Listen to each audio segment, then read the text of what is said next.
Thank you, Mr. President. And first, I want to acknowledge my colleague, Councilman Dom, not because of his advocacy to deal with the plan of the virus, but for something different. He spent two hours with me online with about 30 students during Black History Month, listening to their poems, listening to their speeches, and it meant so much to those young people to have council people pay attention to what they said, and more importantly, some of the feelings that they've had during the uprisings, during the pandemic, came across loud and clear to the both of us. And I just want to publicly acknowledge my colleague for spending that quality time with young people who will never forget your involvement. And so thank you. The second thing I want to talk about is the scales of justice.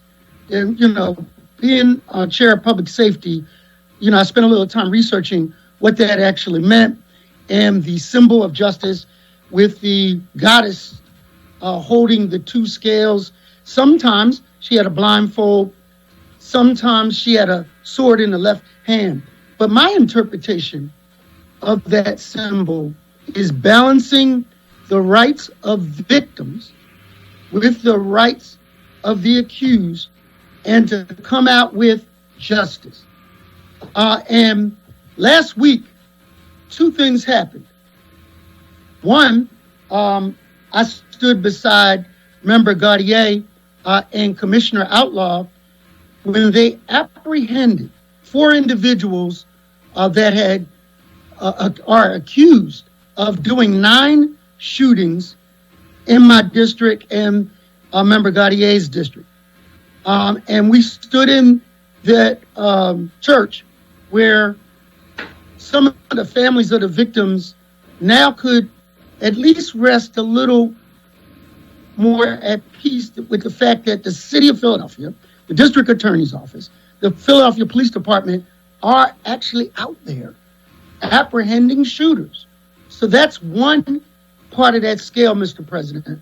The other part of that scale, which I was proud to hear about, is the prevention of people pre-entry, as Keir Gray often calls it, by a group of barbers out at ESPN Zone. They have a youth program, and they think very highly of you, Member Green.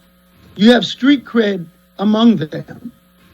And they are, and I don't know how it works in your barbershop, Mr. President, but they serve as therapists for us, whether it comes to sports, whether it comes to family issues, whether it comes to politics. They are our therapists. But what I didn't know was that they're interveners also when it comes to youth violence, that they hear what's going on. And Mike, who runs ESPN, along with his colleagues and other barbers around the city, actually have had in their back rooms, in their barbershops, interventions, because they service both ends, both corners, and are able to come in and say, as credible messengers, y'all should stop. And I know you got street cred from North Philly. I heard something about Member Green, but from Mount Airy, it's a whole different thing. But they still have that street cred with these vulnerable populations. And they're putting together a to intervene, to become mentors, to become counselors to these young people. And when I heard about it, it created that scale of balance. We have the left hand of punishment, that sword you often see in the justice, and whether you're in South Philly, West Philly, North Philly, Mount Airy, or Germantown, people want to make sure that police and the district attorney and the courts are doing their part to keep them safe.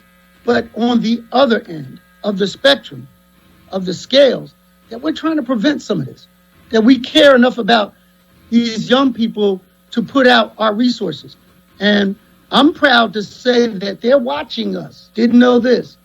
Like, I thought in barbershops all you were going to get is some basketball, but they are actually paying attention to what we're doing, and I'm thankful for it. Thank you, Mr. President.